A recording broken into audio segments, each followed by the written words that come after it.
mina olen olnud selle ettevõtmisega seotud juba 2003. aastast, kui Erki Pehk, meie muusikaline juht, kutsus mind appi siia Pärnusse konkursi juurde. Et kogu see festival ja kogu see ooperiproduktsioon ju kasvasidki välja ooperilauljate konkursist. Iga 2 aasta tagant toimub konkurss ja selle võitja saab nimetada oma unelmate ooperit, mida ta tahaks teha kunagi. Ja juba 2 aasta pärast me üritamegi selle lavale tuua Endla teatris. Ja mis täpselt, Madis, siis teie roll seal juures on? Viimasel 2 aastal mul on olnud õnn olla kunstnik. Ehk siis Carmenit tegime 2 aastat tagasi koos Marko Matverega ja nüüd ma aitasin Mai Murdmaal välja tuua Taisi. See tähendab siis kogu lavakujundus, kõik kostüümid, koostöö valgus, helikunstniku ja lavastajaga? Just, täpselt nii. Madis, jube hea meel oleks, kui sa kirjeldaksid natukene selle töö spetsiifikat.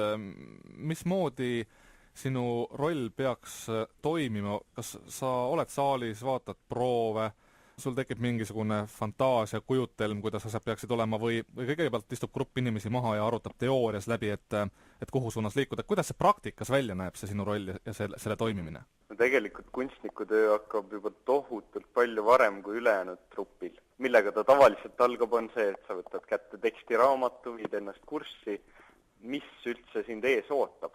Järgmine etapp on, eks ole, kohtumine siis lavastajaga, tema visiooniga tuleb ennast kurssi viia ja siis tuleb hakata genereerima. Minu meetod on see, et kõigepealt keskkond ehk siis lavakujundus ja sealt edasi kostüüm. Kostüümid. Karakterid. On see raske töö? Murrab see konti? Ei, see on lõbus. See on äärmiselt lõbus, aga pingeline samas muidugi, sellepärast et teatris sa pead suhtlema tohutult paljude erinevate inimestega, jagama neile ülesandeid ja tegema seda niimoodi, et inimestel oleks ka tahtmine sinu visiooni ellu viia. Kas teatrikunstnik töötab tänapäeval veel nende paberi peal, et sa lihtsalt istud mingil hetkel maha, ootad selle inspiratsioonipuhangu ära ja joonistad asja paberi peale või tegelikult töö käib juba arvutis, on spetsiaalsed programmid näiteks olemas, sina teed oma arvuti lahti, võtad nii-öelda Endla lava ette ja hakkad sinna siis asju lihtsalt sisse tõstma ja nii-öelda arvutiga digitaalselt joonistama? Tehakse nii ja naa. Ma ei oska öelda, minul näiteks tihtipeale tuleb inspiratsioon öösel enne uinumist. See tähendab seda, et mul on visandi plokk on voodi kõrval ja siis saab sinna kohe märkmed teha, mida hommikul siis selge peaga üle vaadata. Lõplikult ma ikkagi vormistan oma töö maketis. See tähendab, et ma teen reaalse 1:25 suuruses maketi, kus ma saan siis panna pisikeste prožektoritega üles valgustada asja, vaadata, et näitlejatel oleks ruumi laval liikuda ja nii edasi. Et lõppkokkuvõttes see ei ole ainult paberil joonistamine või arvutis valmis joonistamine, vaid sa pead tegelikult ka valmis joonistama ja meisterdama selle asja, tähendab seda, et sul on ka väiksed käsitöömeistri oskused. No peavad olema, elukutse nõuab. No räägime konkreetselt lähemalt nüüd sellest selleaastasest projektist, see ooper kannab pealkirja Tais. Kuidas nüüd see on välja valitud, et just see tuleb sel aastal lavale? Veronika Džojeva, kes on sopran ja meil peaosas, nimiosas, tema sai nii-öelda oma unelmate rolli nimetada ja temaga koos siis Erki Pehkiga nad jõudsid selle tulemuseni, et see võiks olla Tais. See on tegelikult maailmas üldse üliharva tuleb lavadele. See tundus selline põnev väljakutse ja Veronika häälele see sobib suurepäraselt. Et sellepärast ka Tais. Miks see haruharva lavadele jõuab? Siin on erinevaid põhjuseid, kuni selleni välja, et on arvatud, et katoliku kirik seisab sisu pärast vastu. Et intriigi selle ooperi ümber kahtlemata on.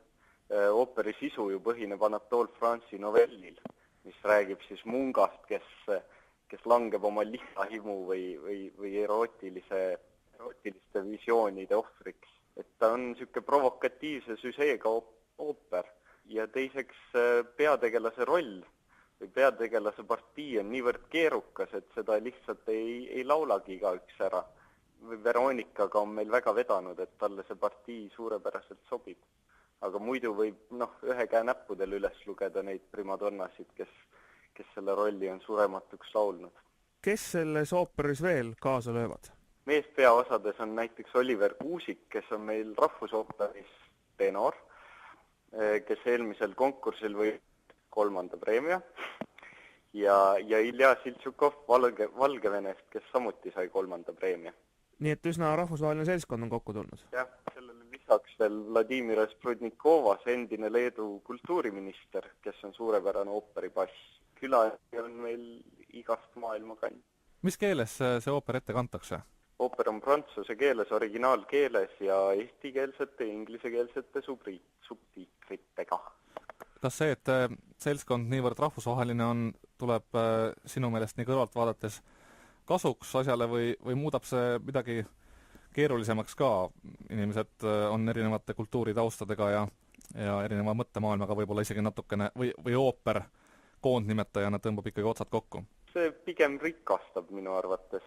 Ooper on selline žanr, kus on selline rahvaste miksimine või rahvuste miksimine võimalik, et draamas me sellist asja ette ei kujutaks, aga ooperis see mõjub hästi ja ta ainult rikastab lavamaailma. Lavastaja on Mai Murdmaa. Kuidas tema lavastajana on, ooperilavastajana? Milline tema käekiri on? Mai üllatas mind väga, et näiteks näitlejate juhendamisel ta kasutab sellist ekspressionistlikku stiili või ekspressionistlikku näitlemist, et sa väljendad kõiki oma emotsioone täie rauaga ja suurte žestidega võimendad seda, et see on praegu väga harva nähtav asi ooperilavadel. Et ikka püüeldakse praegu sellise realistlikuma näitlemisstiili poole, et Mai on toonud sellist ekspressionismi minu arust meie etendusse. See võib tuleneda ju ka sellest, et Mai Murdmaa ise on tegelikult ju balleti ja tantsu taustaga inimene. Eks ta ilmselt need juured seal peituvadki. Palju selles ooperis on sees tantsunumbreid? Tänu sellele, et Mai Murdmaa siis tantsutaustaga on. Meil on üks tantsija tõesti ja 2 numbrit, mida võib isegi tinglikult tantsunumbriteks nimetada, on ka sees. Nii et päris tantsust loobunud Mai ei ole. Kui mitu korda maikuus ooper lavadele jõuab?